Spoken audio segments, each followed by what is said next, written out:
Antes de comenzar, quiero aclarar que hablaré de algunas curiosidades, opiniones de los propios miembros X y también de los músicos invitados. No iremos revisando canción tras canción porque el video sería bastante largo.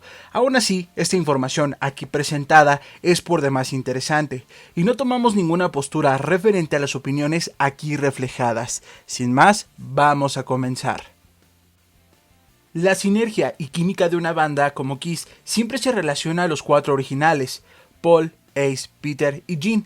Esta alineación fue poderosa a mediados de los 70s, tocaron el cielo con la punta de sus dedos, pero todo lo que sube tiene que bajar. Muchos no saben, pero el punto de quiebre de la alineación original no solo fueron los vicios, sino las malas decisiones del management de la banda. Hacer un cómic, tener todo tipo de productos en el mercado, y una película que era tan mala que siempre será recordada por eso. Pero otra clave para la ruptura fueron los famosos discos solistas. Ace estaba decidido a dejar la banda y crear música solo. Peter le siguió y Neil Bogart junto con Bill Aucoin propusieron que cada uno hiciera un disco solista para desahogar su creatividad y así tomar un respiro de todo y de todos.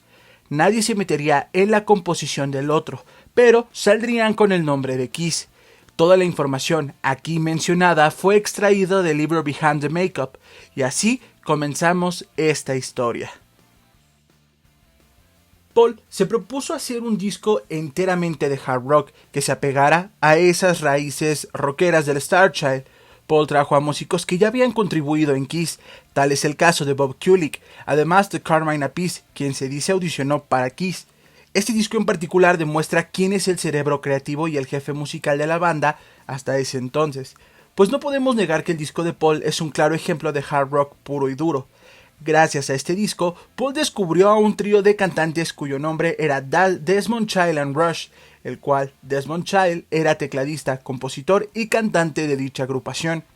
Desmond sería pieza fundamental no solo para la creación de la canción más exitosa de Kiss, sino que fue creador de casi todos los hits de grandes músicos de mediados de los 80s, tales como Bon Jovi, Aerosmith, Alice Cooper, hasta tener éxitos para el Mundial de Fútbol con Ricky Martin. Paul narra que su álbum en solitario fue un diario personal, pues en aquellos tiempos estaba en varios líos amorosos con una persona de la cual no menciona. Para este disco, el productor fue Jeff Glicksman y el mismo Paul.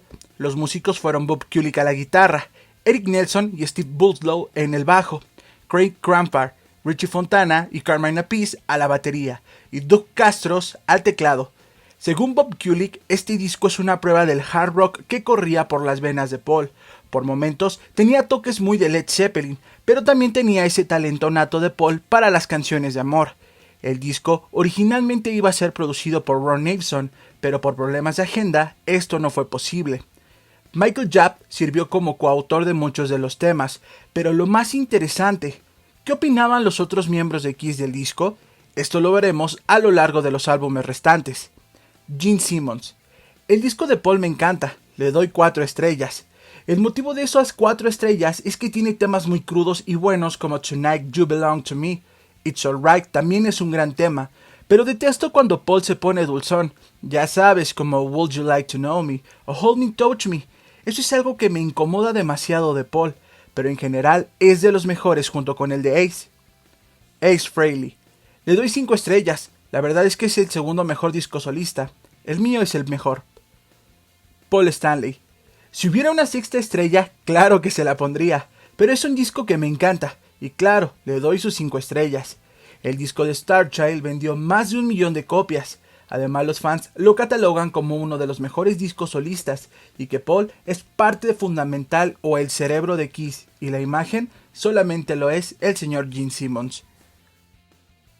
El disco solista de Peter Criss fue producido por Vinnie Poncia. Stan Pendridge, quien fuera coautor de la balada Beth, también apoyó en la composición, Alan Schwartzberg en batería. El disco tenía las expectativas muy altas, ya que en aquellos tiempos Peter se jactaba de ser el responsable del éxito comercial de Kiss, y su disco solista demostraría a Gene y Paul que le debían todo a él. Pero vamos a ver qué pasó en dicho trabajo. Peter grabó el álbum después de sufrir un aparatoso accidente donde tuvo que pasar por cirugías plásticas.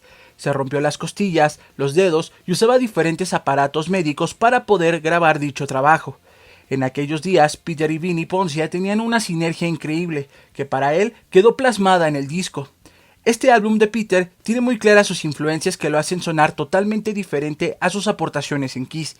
Algunos dicen que suena aburrido, ya sabes, muy soul, blues y jazz, pero mal. Lo que debemos admitir es que Peter salió totalmente de su zona de confort al no irse a lo seguro y tener temas del estilo de Kiss. Peter dice lo siguiente: le doy 5 estrellas a mi disco, no porque sea mío, sino porque le puse toda mi ilusión y pasión. No es ser egoísta, pero sé que hice las cosas como debía hacerlas, demostré mi talento en cada canción, y es por eso que lo amo. A los discos de los demás integrantes también a todos les doy 5 estrellas, porque todos pusieron sus ilusiones, amor y cariño a cada uno de sus discos. Ace Frehley: le doy 3 estrellas a Peter. Paul: no puedo decir nada bueno del disco. De hecho, este trabajo demuestra el estado de Peter tanto en solitario como en la banda. No le doy ninguna estrella, es un fracasado.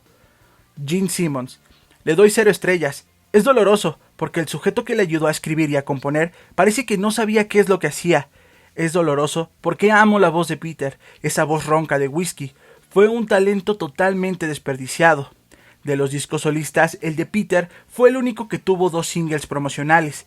Quizá esperaban un segundo éxito comercial como Beth, pero el disco no despegó y es recordado por muchos fans como uno de los más flojos, pero sí uno de los más arriesgados. El disco de Gene Simmons fue producido por el propio Gene y Sean Delaney. El disco de Gene cuenta con estrellas de la talla de Joe Perry y Bob Seger. Además, Cher ayudó con los coros y algunas ideas para hacer el disco más exitoso de los 4. Te haré una pregunta. Para quienes compraron el disco en su tiempo, ¿esperaban un disco tenebroso, lleno de hard rock o heavy metal? Estoy seguro que nadie esperaba un disco demasiado Beatle. Gene asegura que su disco solista no le gusta, pues su soberbia y ego eran tan grandes que creía que la misma tierra no lo merecía. El ego lo llevó a experimentar, buscar sonidos elegantes y excelsos. Gene también cuenta que por más que se quería enfocar en su disco, a él le importaba más codearse con la crema innata de la música, Hollywood y demás empresarios millonarios. Pero igual que el de Peter, el disco de Gene fue de los que más alejó el sonido de Kiss. El disco de Gene fue un riesgo musical que no cualquiera se hubiera atrevido a tomar, pero muchos al ver a Gene como el vampiro que escupía sangre y que la lujuria desbordaba por su alargada lengua, se encontraron con temas muy Beatles, con coros melosos, y aunque Gene se queje del lado romántico de Paul, Gene también escribió baladas como See You Tonight. La curiosidad más conocida de este disco es que Gene hizo un cover de la canción When You Wish Upon a Star, tema de la película Pinocho. Gene escuchó esta canción en un cine después de ayudar a las personas de dicho cinema. Gene, al escuchar esta canción de pequeño, lloró y aunque no sabía qué decía esa letra, esto marcó para siempre a Gene. Es por eso que la grabó para su disco, y en la toma final, la que encontramos en el propio álbum, según las personas que grabaron el tema, Gene se quebró y lloró como un niño pequeño. Gene dice que este disco está tan revuelto para él y que realmente no es de su agrado. Es por eso que le da una estrella. Paul Stanley: creo que Gene tiene un problema muy grande. Todos lo siguen por su envoltura, es decir, todos esperaban algo rudo de Gene, pero se llevaron una gran decepción. Le doy 3 estrellas.